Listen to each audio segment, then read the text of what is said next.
तर मित्रांनो, आमचा छोटासा असा पापड उद्योग जो आम्ही शेतामध्ये राहून करतो आणि हा फक्त 4 महिने चालणारा बिझनेस असतो. परंतु जेवढे पापड तयार झाले तेवढे आम्ही साठवून ते आम्ही वर्षभर विकत असतो.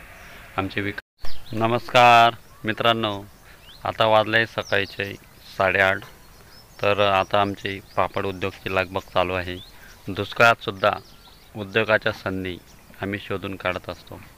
तर मित्रांनो, आता पापड करण्यासाठी जी लगबग असते, म्हणजे जसं की पापडसाठी पातेलं चुल्यावर ठेवायचं, त्यामध्ये अंधण घ्यायचं आणि पापडचं पीठ घेरायचं, ही आता लगबग चालू आहे. तरी तुम्हाला मी पुढच्या कॅमेऱ्यामधून दाखवतो. तर बघू शकता तुम्ही, इकडे काल आम्ही नागली, ज्याला आपण नाचणी म्हणतो, ती भिजवलेली होती आणि ती आता आपण अशी खाट्यांवरती, ज्याला आपण खाट म्हणतो, खाटवरती सुकट टाकलेले आहे कोवळ्या उन्हामध्ये. आणि बघू शकता तुम्ही, हे आपला फार्म हाऊसचा व्ह्यूज आहे.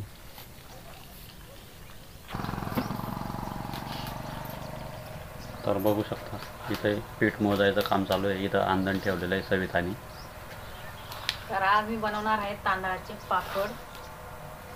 तर बघू शकता, इकडे चुलीवर अंधण ठेवलेलं आहे आणि तांदळाच्या पापडची ऑर्डर आलेली आहे मोठ्या प्रमाणात.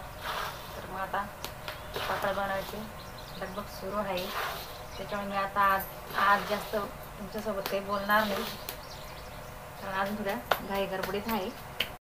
आमच्याकडे खूप दुष्काळ आहे, विहिरींना पाणी नाही, त्यामुळे दुसरं काही उत्पन्नाचं साधन नाही. त्यामुळे आमचा हा पापड उद्योग आता आम्हाला 4 महिने साथ देईल.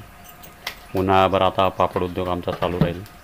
तर मित्रांनो, आमचा छोटासा असा पापड उद्योग जो आम्ही शेतामध्ये राहून करतो आणि हा फक्त 4 महिने चालणारा बिझनेस असतो. परंतु जेवढे पापड तयार झाले तेवढे आम्ही साठवून ते आम्ही वर्षभर विकत असतो. आमची विकायची मार्केटिंगची जी स्ट्रॅटेजी आहे तर ती पण खूप छान आहे. तुम्हा महिलांना किंवा बांधवांना जर का पापड उद्योगची निर्मिती किंवा सुरुवात करायची असेल तर तुम्ही आमच्याशी नक्कीच संपर्क साधू शकता. दुष्काळातसुद्धा आम्ही पापड उन्हाळ्याभर बनवतो आणि ते पापड वर्षभर आमच्याकडे त्याला मागणी असते. आणि बरेच बांधवांना आम्ही मसाला व मिरची पावडरसुद्धा पुरवतो. तर असेच नवीन व्हिडिओसोबत आपण भेटत राहू. धन्यवाद. तरी मित्रांनो, आमच्याकडे कुरडई, पापड व मसाले तुम्हाला लागल्यास होलसेलच्या दरामध्ये आमच्याकडे उपलब्ध राहील. धन्यवाद. धन्यवाद.